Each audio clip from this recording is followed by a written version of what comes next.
The Principles of Actionable Self-Help and Personal Development from Jordan Peterson.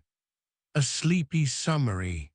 Tonight we are going to wander, slowly and without hurry, through a long, gentle unspooling of ideas that have helped many tired people find a little more steadiness in their footing, a little more order in the tangle of their days.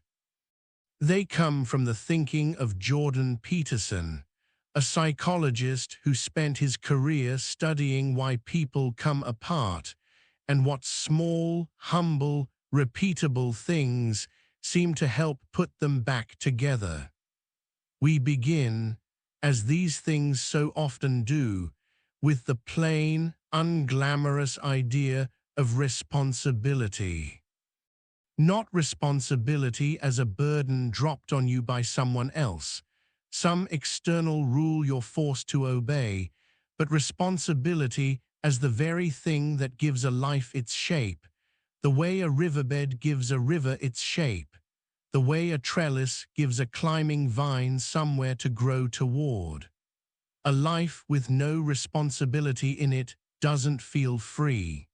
It feels formless, drifting, a boat with no rudder pushed wherever the current happens to be strongest that day. To take responsibility, even for something small, is to plant a stake in the ground and say, "This is mine to tend," and in tending it, something in you settles, the way the surface of a pond settles once the wind dies down. And here's the twin idea that walks alongside it, quiet and unassuming. Sort yourself out before you take on the project of sorting out the whole world. This isn't a call to ignore the very real problems out there in the wider world, the unfairness, the suffering, the things that genuinely need fixing far beyond your own four walls. It's simply an observation about where your leverage actually lives. You have almost complete power over the smallest, closest parts of your life, your own habits, your own words, your own room, your own choices from 1 hour to the next, and almost no power at all over the vast, distant machinery of the world. Start where the power actually is. Fix the small thing you can actually reach. Let that be enough for today. Aim upward whenever you can manage it, rather than downward, because the direction of your aim quietly shapes the whole trajectory of your days. If you aim at nothing, you'll hit nothing, and the days will simply pass through you rather than being lived by you. If you aim low, avoiding all difficulty, seeking only comfort and the absence of friction, you'll get exactly that, a life narrow enough to avoid pain but too narrow to hold much meaning either. But if you aim high, toward something genuinely worth pursuing, something that stretches you a little, asks a little more of you than yesterday did, the aiming itself becomes a kind of ballast, something to lean your whole weight against on the days when leaning is necessary. Let go for a moment of the habit of comparing your life to anyone else's. You've heard this before, perhaps, but let it settle a little deeper tonight. Every other life you can see from where you're standing is only a fraction of the whole truth, a curated fragment, a single photograph pulled from an album with 10,000 pages you'll never see. The only comparison that ever tells you anything honest is the one between who you were yesterday and who you are today. Are you a little steadier, a little more honest? Did you keep one more small promise to yourself than you did the day before? That's the whole scoreboard, and it's the only one that was ever fair to begin with. Tell the truth, or at least don't tell lies, even the small, convenient ones that seem to smooth a moment over. A life built from enough small dishonesties starts to feel like a house built on ground that was never quite level, tilting slightly no matter how carefully you hang the pictures. Truth, even inconvenient truth, tends to build a floor sturdy enough to stand on through difficult seasons. It costs something in the moment, almost always, but it saves you a much larger cost later, the way paying a small debt on time saves you the much larger cost of compounding interest down the road. When someone speaks to you, especially someone whose view differs from yours, try listening as though they might know something you don't, at least for the length of the conversation. This isn't a surrender of your own convictions.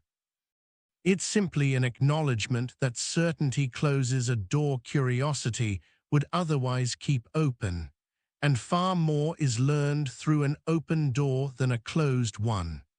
Real listening rearranges you slightly, the way water rearranges the sand it moves over, gently and without violence, leaving something changed behind it. Speak precisely when you speak at all, both to others and to yourself in the quiet of your own mind. Vague trouble is trouble that can't be gripped, can't be examined, can't be fixed, because it has no edges to hold onto. Name the specific thing that's bothering you, specifically, honestly, and you'll often find the fog thinning almost immediately. The way naming a shape in the dark makes it stop being frightening and start being merely a coat rack, merely a chair, merely the ordinary furniture of your own room. Pursue what is meaningful rather than what is merely expedient. The expedient choice is the one that feels good right now and costs you later. The meaningful choice is the one that might cost you something right now and pays you back later, sometimes for years, sometimes for a whole lifetime. This is a hard trade to make in the moment, when the easy thing is right there and the meaningful thing is far away and effortful, but it is, in the end, the only trade that actually builds something worth having. Set your own house in order, literally if you need to, before turning your attention to fixing the world beyond your door. Whatever room you've been avoiding, whatever drawer, whatever unanswered message sitting quietly in the back of your mind like an unlit lamp, that's the place to start. Not because it's the most important problem in the world, but because it's the problem you actually have the power to solve today, and solving it proves to you, in a way words alone never could, that you are capable of solving the next one too. Let your shoulders settle back and your chest open, even now, lying here in the dark. There's an old idea, almost silly on its surface, that the way you hold your body quietly instructs your own nervous system about how much of the world you believe you can handle. Standing tall doesn't erase your fears, but it seems to tell the oldest, most animal part of your brain that you intend to meet what's coming rather than shrink from it in advance. And that small, physical declaration seems to matter more than it has any right to. Treat yourself the way you'd treat someone you love and were responsible for helping, not with indulgence and not with cruelty, but with the same patient, standard-holding care you'd offer a child or a dear friend going through something hard. Feed yourself well. Rest when you need rest. Speak to yourself in a voice that steadies rather than shreds. You are in this arrangement both the one who needs care and the one responsible for providing it. And that responsibility doesn't disappear just because no one else is watching. Choose your companions with a little care, not out of coldness, but out of self-respect. Notice, gently, who in your life genuinely wants your good, and who seems to need you to stay exactly where you are so they don't have to feel alone in their own stuckness. You can still care for people who are struggling. But there's a difference between helping someone who wants to rise and staying tangled with someone who resents your rising, and it's worth knowing, quietly, which is which. If you have children in your life, or ever will, remember that boundaries held with warmth are one of the clearest ways love gets communicated to a young mind still learning the shape of the world. A child given no structure at all doesn't feel free. They feel unmoored, uncertain where they end and the world begins, and eventually unlovable because no one loved them enough early on to teach them how to be easy to love. Discipline offered with patience is not the opposite of affection. It is one of affection's clearest expressions. And alongside that, let children take some risks, the wobble on the skateboard, the climb a little higher than feels entirely comfortable to watch. A life with every sharp edge padded in advance never teaches anyone their own courage, never lets them discover, in small manageable doses, that they can fall and rise again. Better they learn this early, under a caring eye, than all at once, unprepared much later. When you pass a small animal on the street tomorrow, a cat sunning itself, a dog waiting patiently outside a shop, stop for a moment if you can and let it in. Not because this solves anything large, but because it's a small, deliberate reminder that goodness and difficulty are always sitting right beside each other in the very same afternoon, and you're allowed to let the goodness in even on the hard days, especially on the hard days. Understand that suffering is simply woven into the fabric of being alive, not a personal failing, not evidence that something has gone specifically wrong with you, but the basic condition every person before you has also had to carry. No philosophy removes this. What can be added to it patiently is meaning, built from small concrete acts, caring for someone, building something, keeping a promise, showing up for a person who needs you. And meaning doesn't erase the suffering, but it gives it a shape you can actually bear, a ballast that keeps you upright even when the water gets rough. Notice where bitterness has quietly taken root in you, if it has, because resentment left untended tends to spread the way a weed spreads, taking nourishment meant for other things. This doesn't mean pretending you weren't wronged if you were. It means refusing to let the wrong become the whole soil your future grows in. Sometimes forgiveness is possible, and it lightens the load considerably when it is. Sometimes it isn't yet possible, and that's all right too, but even then, try not to let the resentment do more damage to you than it ever did to whoever caused it. Work hard on at least one thing in your life and see what quietly starts to happen around it.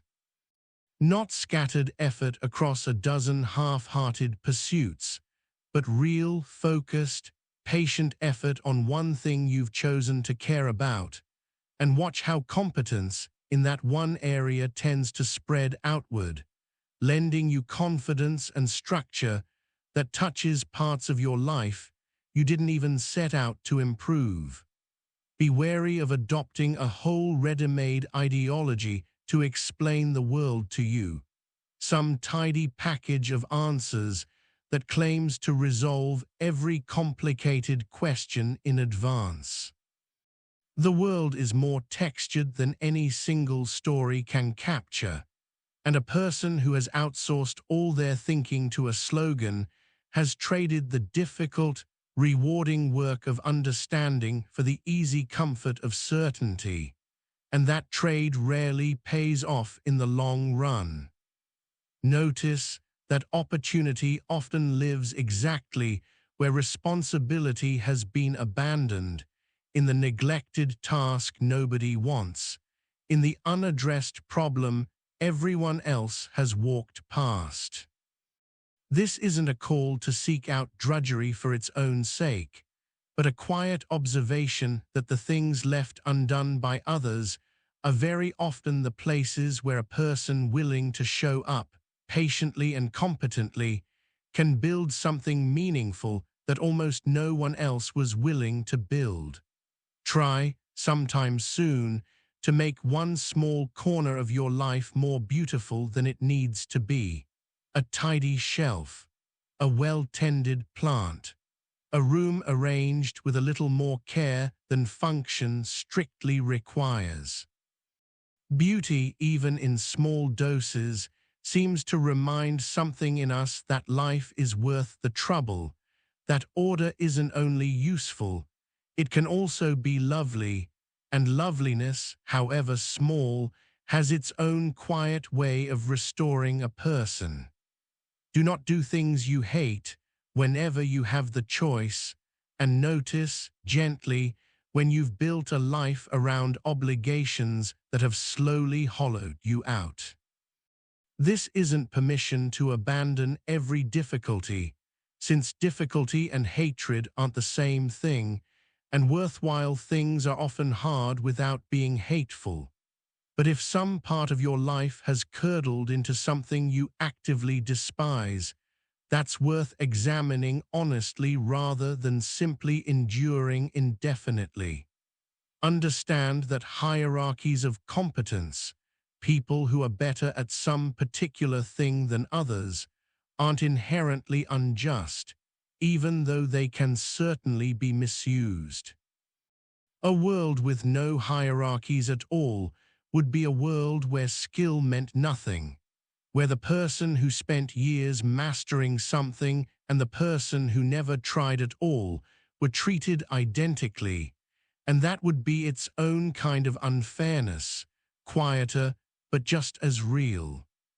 Face the parts of yourself you'd rather not look at directly, the anger, the envy, the capacity for unkindness that lives in every person somewhere beneath the surface.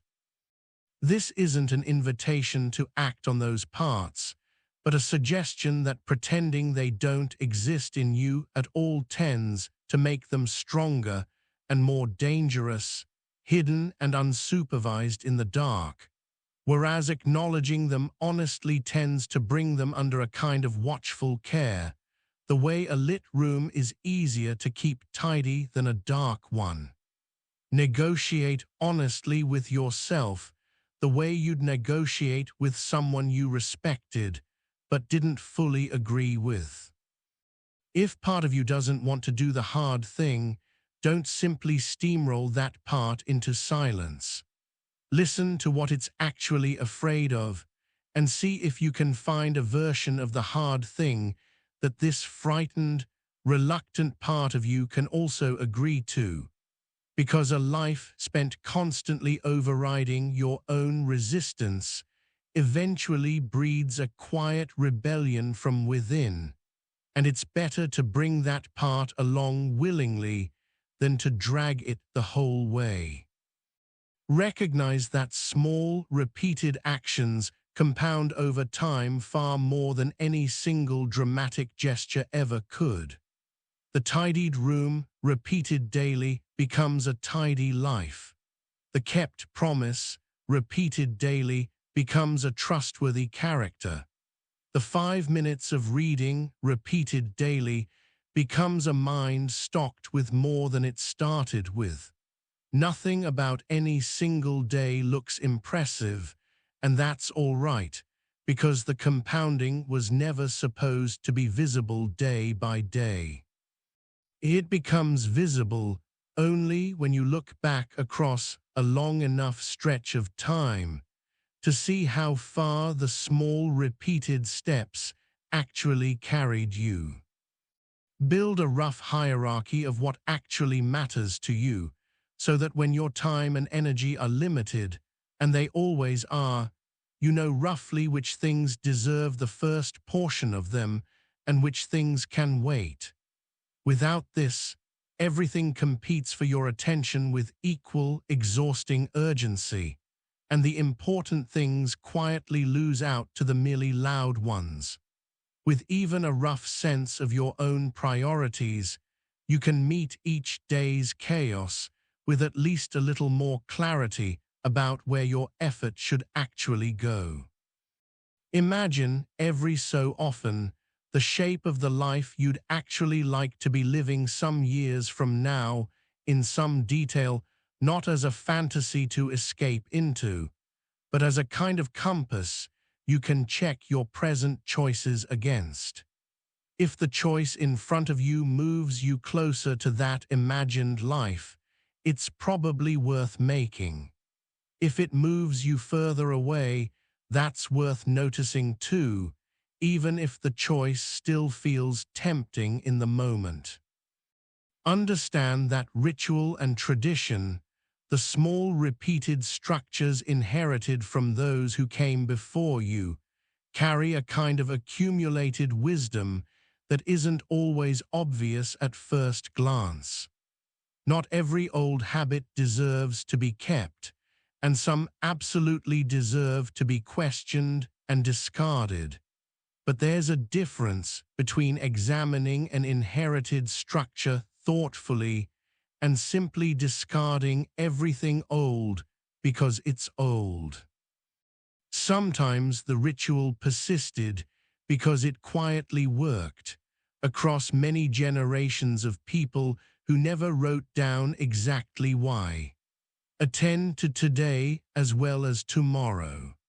All this talk of future selves and long compounding effort can start to feel like today doesn't matter at all, except as fuel for some distant later payoff.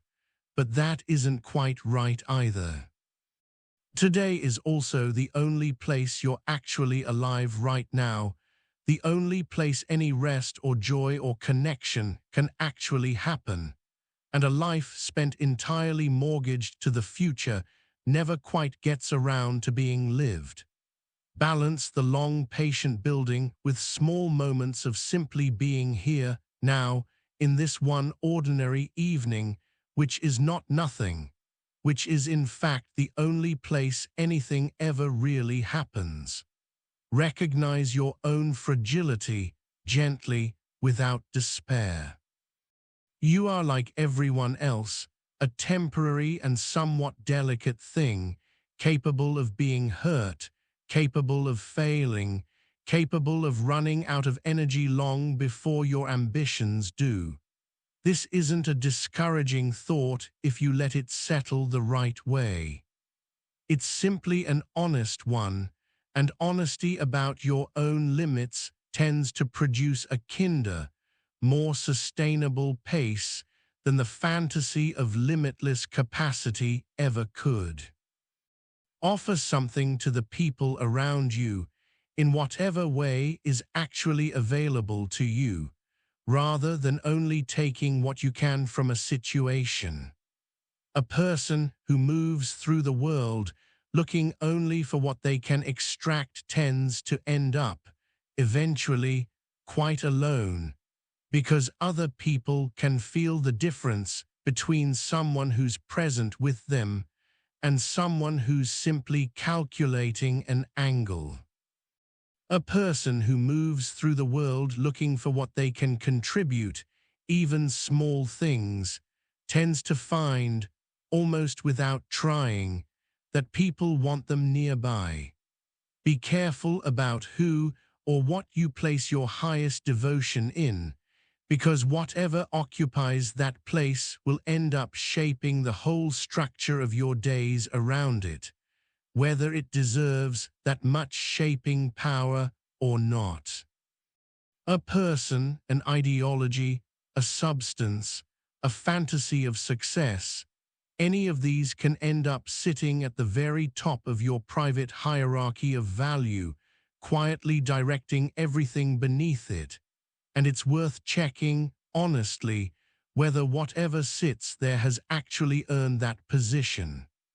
Notice that ambition without any underlying order tends to burn itself out quickly, the way a fire with no proper hearth eventually scorches the very room it was meant to warm.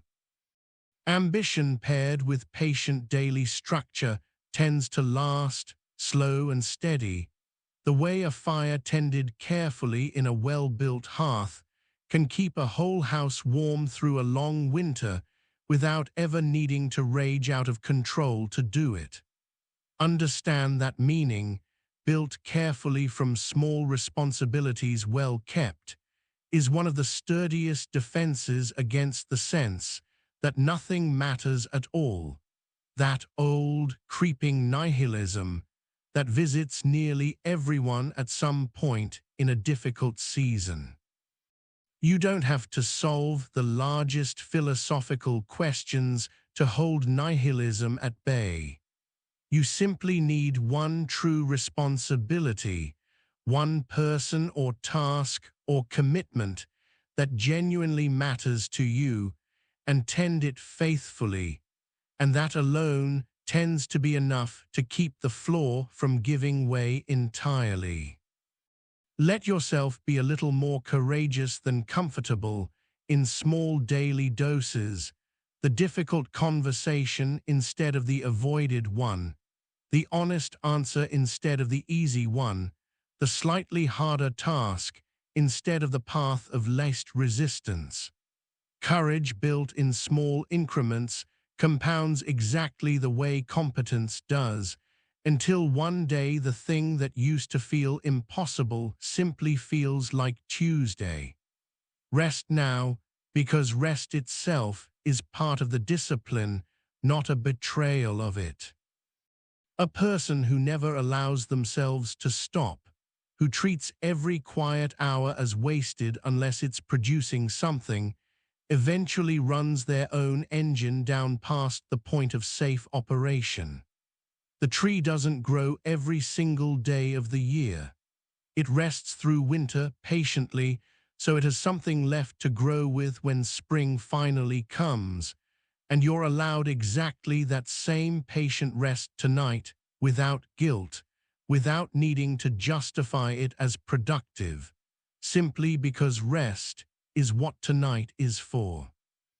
Let your thoughts slow now, the way a wheel slows once the hill flattens out beneath it, no longer needing the momentum it needed on the climb. All these ideas, responsibility and meaning and honest speech and patient discipline and small daily courage, they'll still be there tomorrow, patient as stones, waiting exactly where you left them, needing nothing from you right now, except that you rest well enough tonight to meet them again in the morning with something left to give. Picture, if it helps, a long, quiet hallway of doors, each one representing some small choice you might make tomorrow, whether to tell the truth in some small moment, whether to keep some small promise, whether to stand a little straighter, whether to pet the cat on the sidewalk, whether to tend the one room that's been waiting for your attention. You don't have to open any of them tonight. They'll simply wait there, closed and patient, until you're rested enough to walk the hallway again, choosing gently one door at a time, the way you always have, the the way you always will, one small honest choice compounding quietly into the shape of an entire life. There's nothing left to do right now. The room can wait. The truth can wait, patient as it always is. The dragon, whatever shape it's taken in your particular life, can wait until you've rested enough to mate it without flinching. Even your ambitions, however high you've set them, can wait through the night without losing an inch of their height. Right now there is only this, the soft weight of the blanket, the slow, unhurried rhythm of your breath, the quiet permission to simply exist for a while without needing to prove a single thing to anyone, not even to yourself. There's still more room in this quiet hour, so let a few more of these small ideas drift by, unhurried, the way the last few leaves sometimes drift down long after everyone assumed the tree was finished for the season. Be careful with words, because words don't just describe the world, they help build it. Speaking something into existence, a plan, a commitment, a shared understanding with someone you love, gives that thing a kind of scaffolding it didn't have before. And speaking carelessly, promising things you don't intend to keep, tends to leave a mess of half-built scaffolding scattered through your life that someone eventually has to clear away. Pay attention to your dreams and to the odd, unbidden images that surface in quiet moments, because they sometimes carry information your waking, busy mind hasn't gotten around to noticing yet. You don't need to interpret every one of them like a code to be cracked. Just notice, gently, when the same worry or the same longing keeps resurfacing in different disguises, because that repetition is often trying to tell you something worth your attention. Keep a little humor about your own flaws, the small, embarrassing habits you're still working on, the promises to yourself you've broken more than once. Taking yourself too seriously tends to make every stumble feel like a catastrophe, while holding your own imperfection with a bit of warmth and humor tends to make it much easier to simply keep trying. Remember that freedom and responsibility were never really opposites, however much they're sometimes framed that way. A person with no responsibilities at all isn't free. They're simply unanchored, drifting without a direction that's actually theirs. Real freedom tends to grow directly out of responsibilities chosen and tended well, the way a plant grows upward precisely, because its roots are holding firmly to something below. Try not to let your whole sense of who you are rest entirely on your job title, your possessions, or any single external marker of success. These things can be lost, sometimes suddenly, through no fault of your own, and a self built entirely on top of them tends to collapse right alongside them. Build some part of your identity on steadier ground, your honesty, your care for others, your willingness to keep trying, things that remain yours no matter what else changes. When you're carrying something heavy, remember that pain shared with someone trustworthy tends to weigh less than pain carried alone in silence. This isn't a suggestion to broadcast every private struggle to everyone you meet, but a gentle reminder not to isolate yourself so completely that no one has the chance to help carry what's become too heavy for one person. Practice saying no sometimes when something asked of you genuinely conflicts with what you actually value. A person who says yes to everything eventually has nothing left to give to the things that matter most, and a well-placed no, delivered honestly and without excessive apology, tends to earn more respect over time than a life of exhausted, resentful compliance ever does. Take care of your body as though it were the foundation the rest of your life gets built on, because in a very real sense, it is. Sleep, food, movement, these aren't separate from your mental and emotional steadiness. They're the ground it stands on. Neglect the ground for long enough, and even the sturdiest structure above it starts to lean. Notice the old patterns you learned early in your family, in your childhood home, the ways of handling conflict or affection or disappointment that you absorbed before you were old enough to choose them consciously. You don't have to blame anyone for these patterns. But it's worth looking at them honestly as an adult, keeping what serves you and gently setting aside what doesn't, rather than simply repeating them forever without ever having chosen them at all. Learn to sit with uncertainty a little longer before rushing toward an answer just to relieve the discomfort of not knowing. Some of the best decisions come from tolerating a bit of unresolved tension long enough to actually think clearly, rather than grabbing the first answer that makes the discomfort stop. Give yourself real solitude now and then, not loneliness, but chosen quiet, time enough to hear your own thoughts without the constant hum of other voices and other people's expectations. A little solitude, held regularly, tends to clarify things that a life lived entirely in company never quite gets the space to work out. Build competence quietly before seeking influence over others. A person who wants to lead or guide or teach before they've actually built the skill underneath that desire tends to be leading from an empty place, and it shows eventually to everyone, including themselves. Competence first. Influence, if it comes at all, tends to follow naturally afterward. Receive kindness offered honestly, including criticism, as a form of care rather than an attack. Someone who cares enough to tell you an uncomfortable truth is often doing you a greater kindness than someone who simply tells you what you want to hear.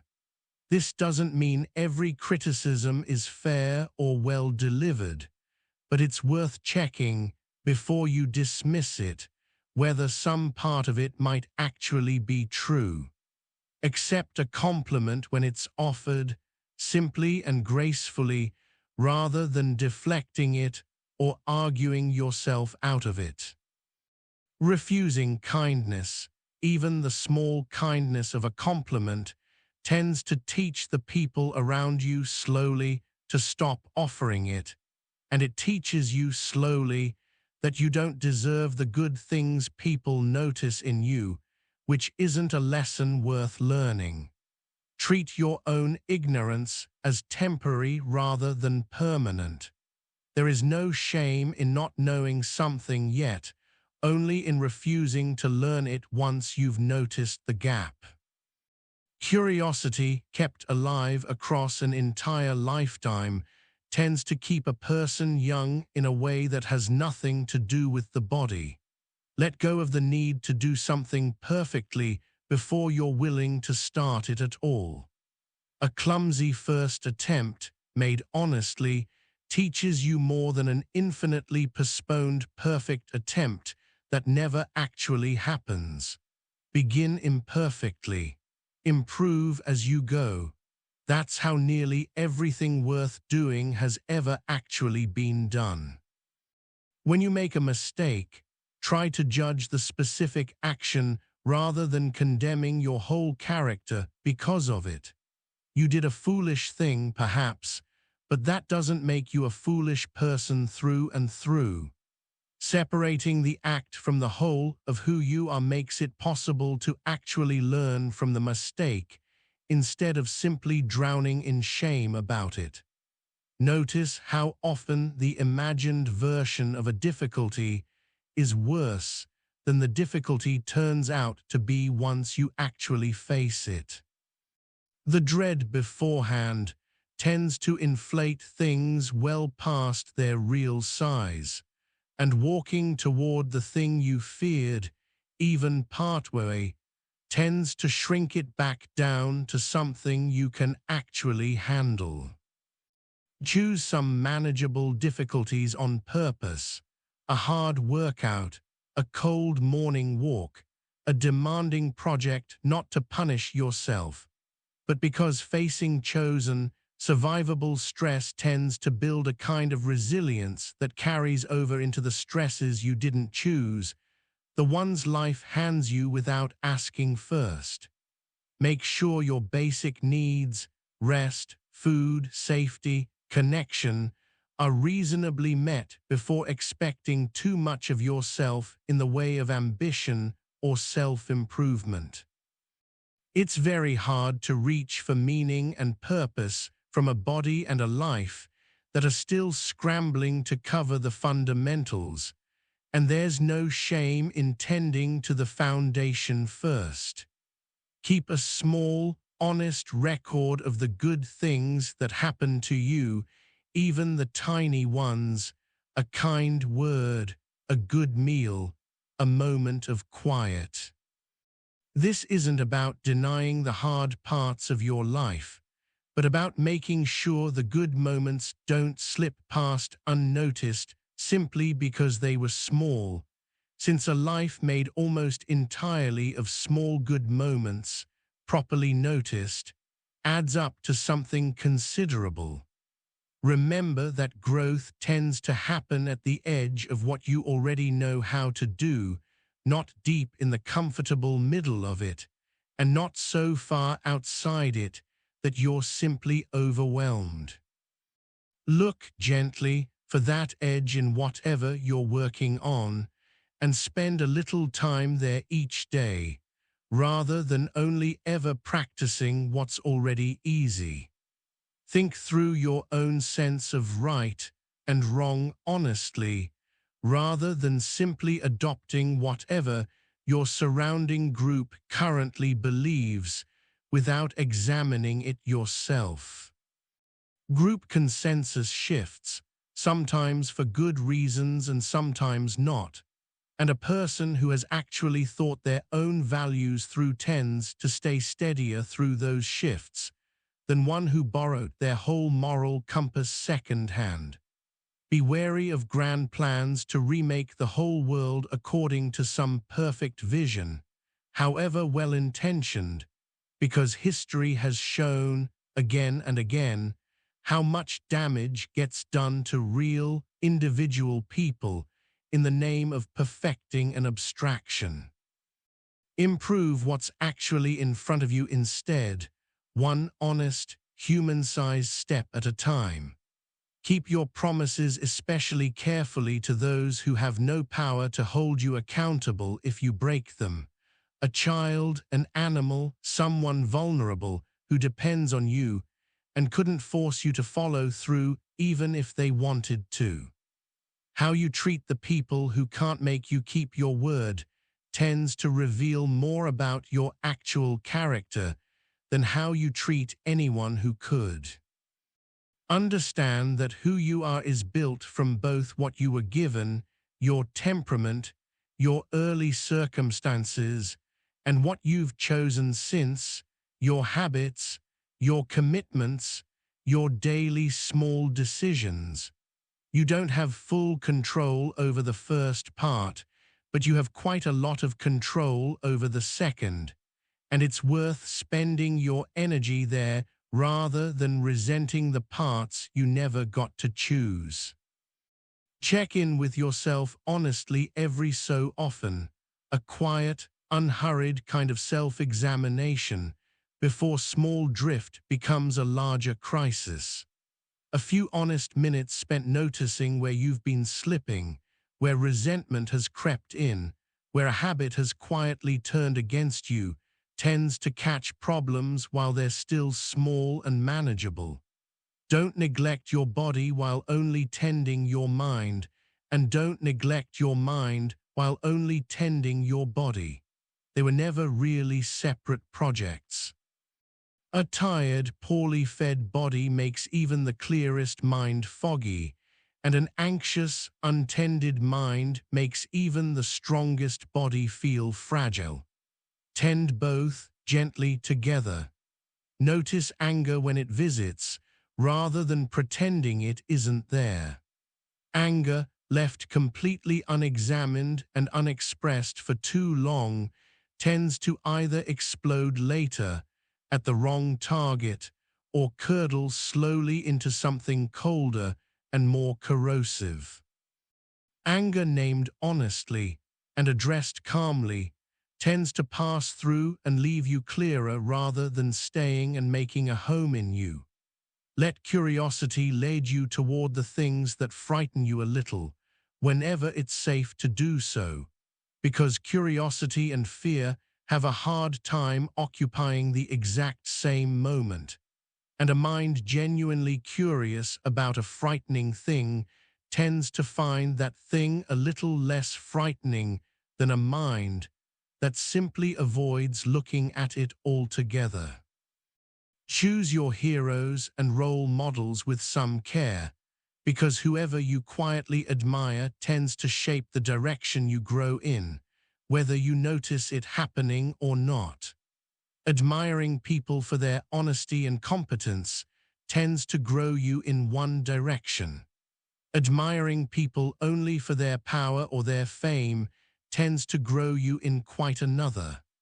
Hold your own knowledge humbly, remembering that even your most confident beliefs are built on an incomplete picture of a very large and complicated world.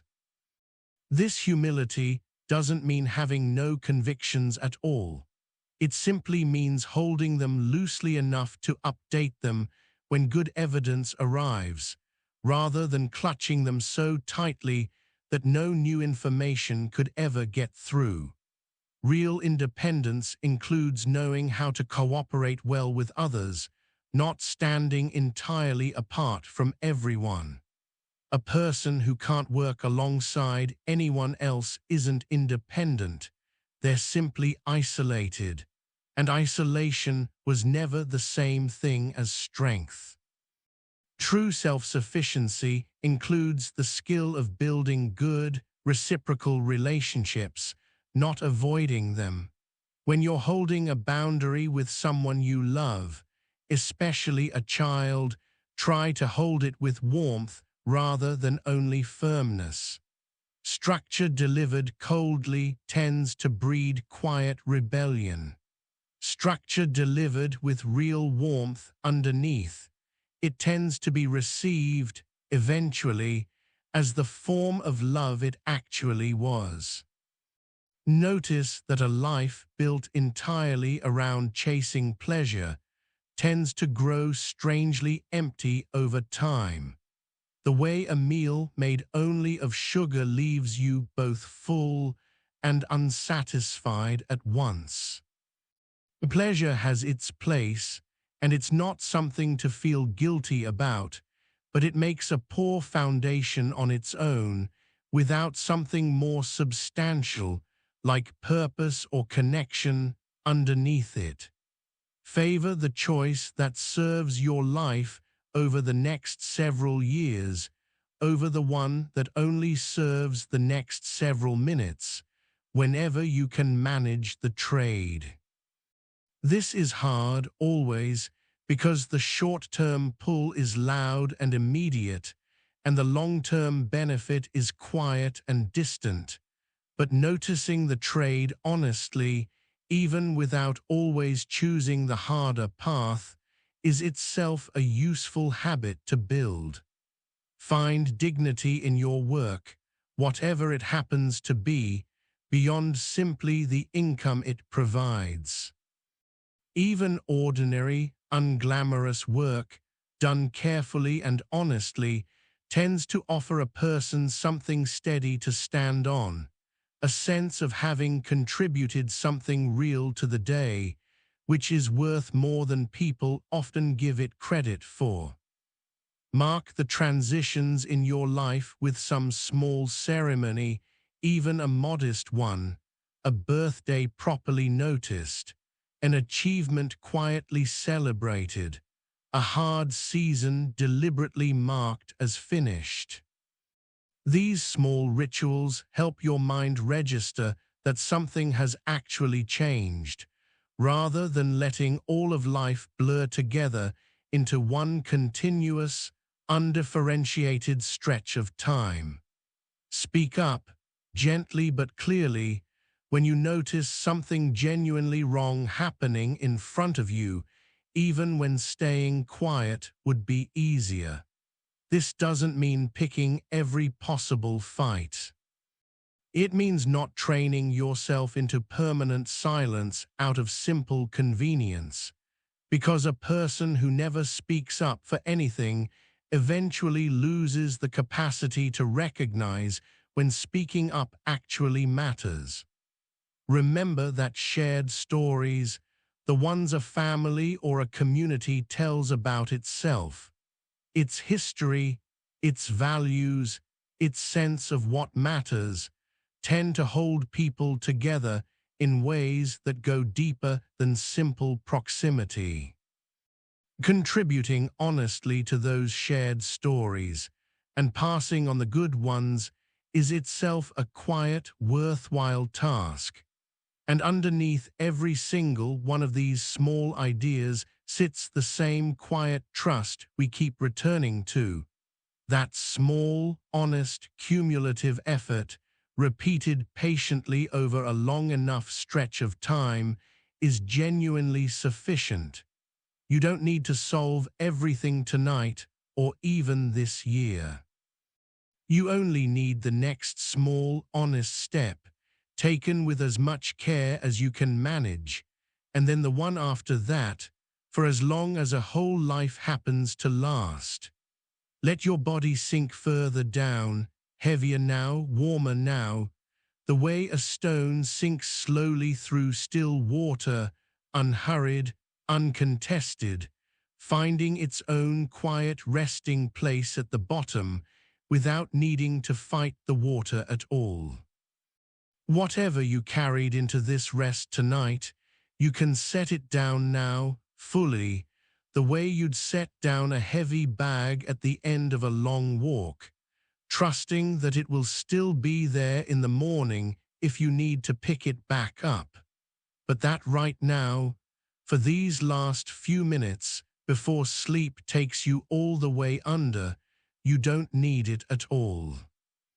Somewhere far off, picture that same quiet house from before, one low window still lit gold against the dark, and inside it, someone very much like you, having tended one small responsibility today, having told one small truth, having stood a little straighter than they did yesterday, now letting their eyes close without needing to solve anything more before morning.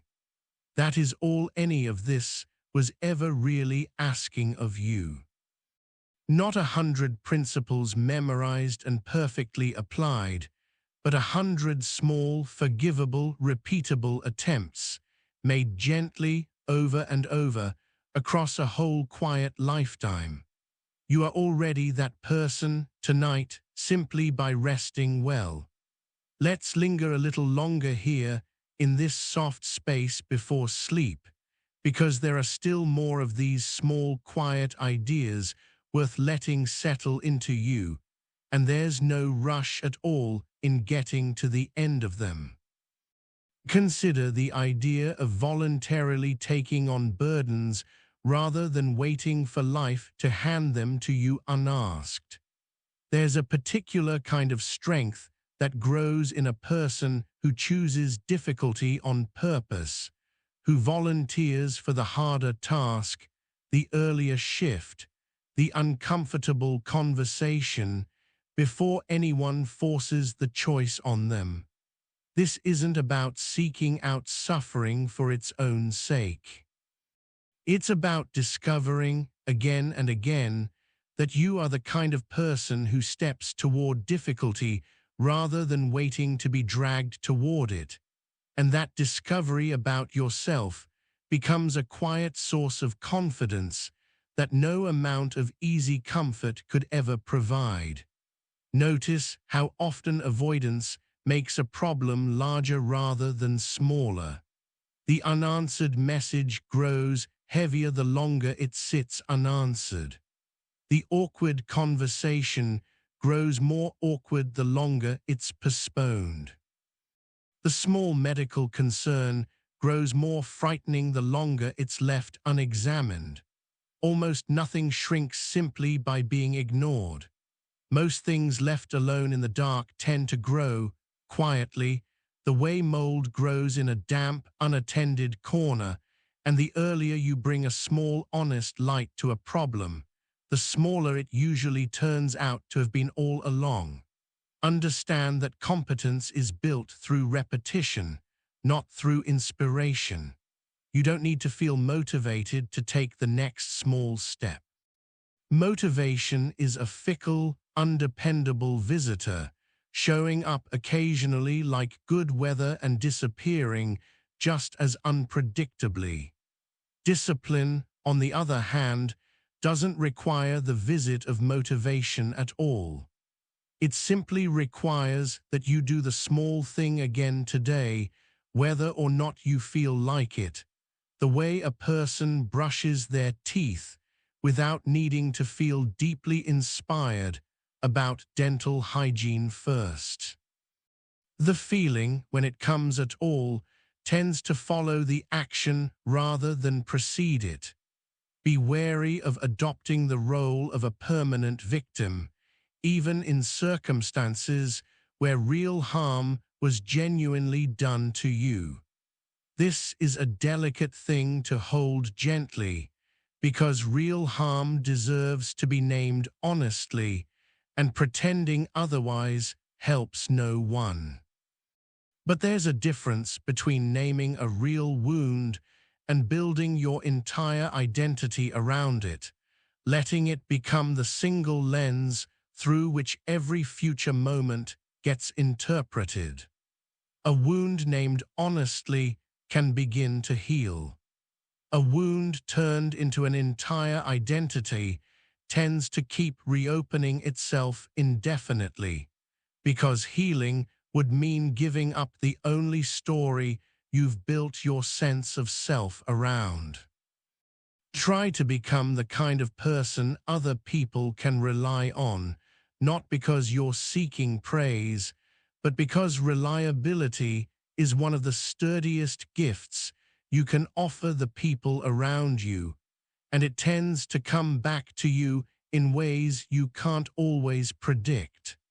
The friend who shows up when they said they would. The colleague who does what they promised without needing to be reminded twice. These small, unglamorous acts of dependability accumulate into a kind of quiet trust that opens doors far more effectively than talent alone ever could. Understand that envy, when it visits you, which it will from time to time in every honest life, is often trying to tell you something worth listening to underneath its uncomfortable surface. Envy usually points, quite precisely, at something you actually want, but haven't yet given yourself permission to pursue. Rather than simply feeling ashamed of the envy or lashing out at whoever provoked it, try asking what it's actually pointing toward, because that answer is often more useful than the discomfort itself. Notice that real change tends to happen slowly, in modest increments, rather than in the single dramatic turning point that stories like to depict. This can feel disappointing at first if you are hoping for a sudden transformation, but there's a kind of relief hidden in the slowness too. You don't need a miracle tonight. You only need tomorrow's small honest step, and then the day after that one's small honest step, each one unremarkable on its own, the way a single brick looks unremarkable until you notice, much later, that a whole sturdy wall was built entirely from bricks exactly like it. Consider the value of keeping your word, even in small matters, even when no one would notice if you didn't. A person who keeps small promises to themselves, the early wake time, the short walk, the modest daily habit, tends to develop a kind of internal trust that spills over into every other part of life. You come to believe your own word means something, and that belief becomes a foundation sturdy enough to build much larger commitments on top of later, when it matters more. Remember that other people are, almost without exception, carrying burdens you can't see from the outside. The person who was short with you today may be exhausted, frightened, or grieving something you know nothing about. This doesn't mean you have to excuse every unkindness without limit, but it does mean a little unearned patience, offered quietly, costs you very little, and sometimes means a great deal to whoever receives it, especially since you, too, have surely been the person carrying an invisible burden on a day when someone extended you exactly that kind of grace. Understand the difference between guilt, which points at a specific action you regret, and shame, which points at your entire self as though the whole of you were the problem. Guilt can be useful. It tells you precisely what to apologize for, what to change, what small repair to make. Shame tends to be far less useful because it offers no specific repair, only a vague, heavy sense that you yourself are somehow wrong, and that heaviness rarely produces anything except more heaviness. When you notice shame creeping in, try translating it back into guilt if you can, back into something specific and repairable, because specific problems can actually be solved, and vague, whole self-condemnation almost never can. Try not to outsource the meaning of your life entirely to any single other person, however much you love them. A partner, a child, a close friend, these relationships can hold enormous meaning, but a life with no independent source of purpose outside of another person tends to become fragile in a particular way, dependent entirely on someone else's continued presence and continued approval. Build something of your own alongside whatever you share with the people you love, some skill, some project, some corner of competence that belongs to you specifically, so that your whole sense of meaning isn't standing on a single leg. Notice how often the things worth doing are the things that feel slightly uncomfortable at first. Learning a new skill feels clumsy before it feels natural. An honest conversation feels tense before it feels relieving. A new habit feels effortful before it feels automatic. This discomfort at the beginning isn't a sign you're doing something wrong. It's usually a sign you're doing something that will actually change you, because the things that don't change you rarely require any discomfort to begin with. Understand that a certain amount of order in your physical space tends to produce a corresponding sense of order in your mind, and the reverse holds too. A cluttered room doesn't cause every problem in your life, but it does add a small, constant background noise of unfinished business that quietly taxes your attention all day long, even when you're not consciously thinking about it. Tidying the space, even just one corner of it, tends to quiet that background noise more than people expect, freeing up a little mental room you didn't realize was occupied. Consider that the stories you tell yourself about your own life, the narrative you carry about who you are and what you're capable of, shape your future far more than most people realize. If your private story casts you as someone who always fails, who never follows through, who isn't the kind of person good things happen to, that story tends to quietly steer your choices in ways that confirm it. You don't have to lie to yourself in the other direction, inflating a story that isn't true either. But it's worth noticing, honestly, whether the story you're carrying about yourself is accurate, or whether it's simply an old, outdated draft that deserves a gentle, honest revision. Remember that asking for help, when you genuinely need it, is not a failure of self-reliance, but an accurate reading of your own limits. No person builds anything substantial entirely alone, however much the popular stories of solitary genius might suggest otherwise.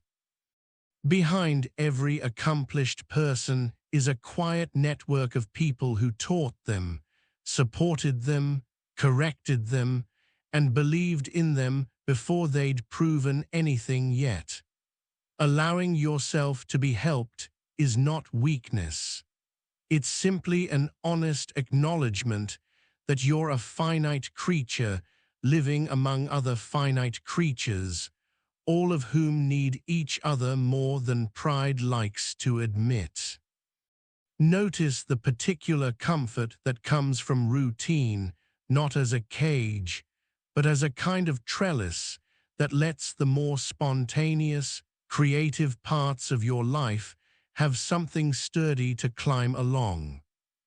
A life with no routine at all spends enormous energy simply deciding, over and over, what to do next, energy that could otherwise be spent on the actual living. A modest, dependable routine handles the small repeated decisions automatically, freeing up your attention for the parts of life that actually deserve it.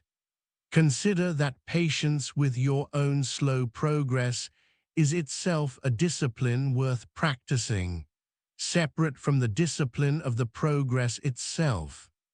It's possible to be doing everything right, small, honest steps taken faithfully, and still feel frustrated that the results haven't arrived yet.